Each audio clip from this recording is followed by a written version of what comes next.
ప్రతి సంవత్సరం ఎలా అయితే జూన్ వస్తుందో మృగశిర కార్తీ ఈసారి 8th జూన్కి ఉంది.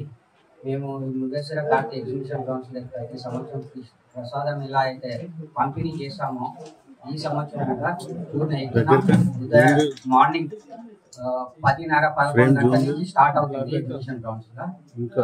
మళ్ళీ 9th జూన్ 10 గంటల వరకు ఎగ్జిబిషన్ గ్రౌండ్ లో ఉంటుంది. దాని తర్వాత ఇంకా 2-3 రోజులు తూర్పోలీల ప్లస్ కవాడిగూడల 2 జాగాల ఇంటి కాడ కూడా ఇస్తాము. ఎవరన్నా మిస్ అయినా కానీ అక్కడ రావచ్చు.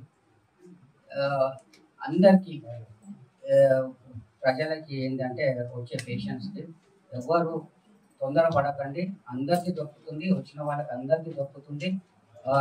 కొద్దిగా మన లోకల్ వాళ్ళు ఉంటే లేట్ అవర్స్లో రండి, తొందరగా రాకండి.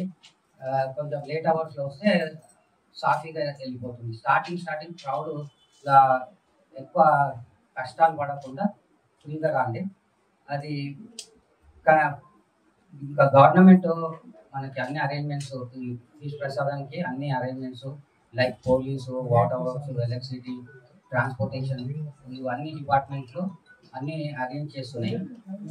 లాస్ట్ ఏమైతే తప్పిదాలు అయినాయో ఆ తప్పిదాలని అబ్జర్వేషన్లో పెట్టుకొని ఇప్పుడు ఇంకా దాన్ని ఇంకా బెటర్ చేయాలని అది వాళ్ళు చేస్తున్నారు. దూద్బోలిలో ఉదయం 7వ తేదీ ఉదయం సత్యనారాయణ వ్రతం మొదలుకొని భావి పూజ అవన్నీ చేసుకున్న దాని తర్వాత 12 గంటల పాటు ప్రసాదాన్ని తగు జాగ్రత్తలు తీసుకుంటూ ప్రసాదాన్ని తయారు చేయడం జరుగుతుంది. 8వ తేదీ ఉదయం 10ంటికి ఎగ్జిబిషన్ గ్రౌండ్ చేరుకొని 9వ తేదీ ఉదయం 10:30-11 గంటల వరకు కూడా నిరవధికంగా అందరికీ ఇస్తున్నాం. అయితే ఇక్కడ లోకల్ ప్రజలకు ఒక విన్నపం ఏంటంటే, మీరు అందరూ కూడా ఎవరైతే తెలంగాణ రాష్ట్రం నుంచి వస్తున్నారో వాళ్ళు లేట్ అవర్స్ ఎంత వరకు ఆలస్యంగా వస్తే వాళ్ళకి అంత మంచిది.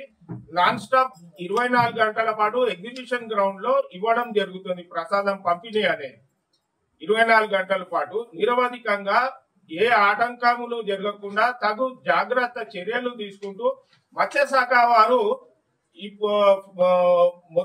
మొట్టమొదటి ఇన్ఫర్మేషన్ ప్రకారంగా 1,25,000 చేప పిల్లలు అనేది జాగ్రత్త పరుచుకొని ఉన్నారు. వాళ్ళు సమకూర్చుకుంటున్నారు. ఫస్ట్ మొదటి విడతగా, 2వ విడతగా మళ్ళా దాని తర్వాత ఎలాంటి రిక్వైర్మెంట్ ఉంటాయో వాళ్ళు అరేంజ్మెంట్ చేసుకుంటునే ప్రాతిపదికన వాళ్ళు ఆలోచనలో ఉన్నారు. ఇప్పుడు మున్సిపల్ వారు, క్లీనింగ్ అండ్ ట్రాఫిక్ వాళ్ళు, లా అండ్ ఆర్డర్ వాళ్ళు ఎలాంటి సిటీలో రావడానికి పోవడానికి కూడా ఎలాంటి ఆటంకాలు అడ్డు రాకుండా ట్రాఫిక్ వాళ్ళు లా అండ్ ఆర్డర్ ప్రకారం, ఎందుకంటే గతంలో ఇప్పుడు గత ఒక నెల రోజుల కింద ఏదైతే ఉగ్రవాదుల చర్యలు ఏవైతే జరిగి ఉన్నాయో ప్రజలతో మేము అందరితో విన్నపం చేయడం ఏమనగా సిపి గారు తగు జాగ్రత్తలు అనేది police protection law and order వాళ్ళతోని విన్నవించుకోవడం. ఎందుకంటే 1,50,000, 2 లక్షల మంది, 3 లక్షల మంది ఒకటే చోటుకి చేరుకుంటున్నారు. కాబట్టి వాళ్ళు క్రైమ్ వాళ్ళే కానీ ఎన్ఐ వాళ్ళే అందరితో సహకారం వాళ్ళు మీటింగ్ అరేంజ్ చేసుకొని ఎలాంటి జాగ్రత్తలు పాటించాలి అనేది వాళ్ళు ఆర్డర్స్ చేయడం జరిగినది అన్నమాట.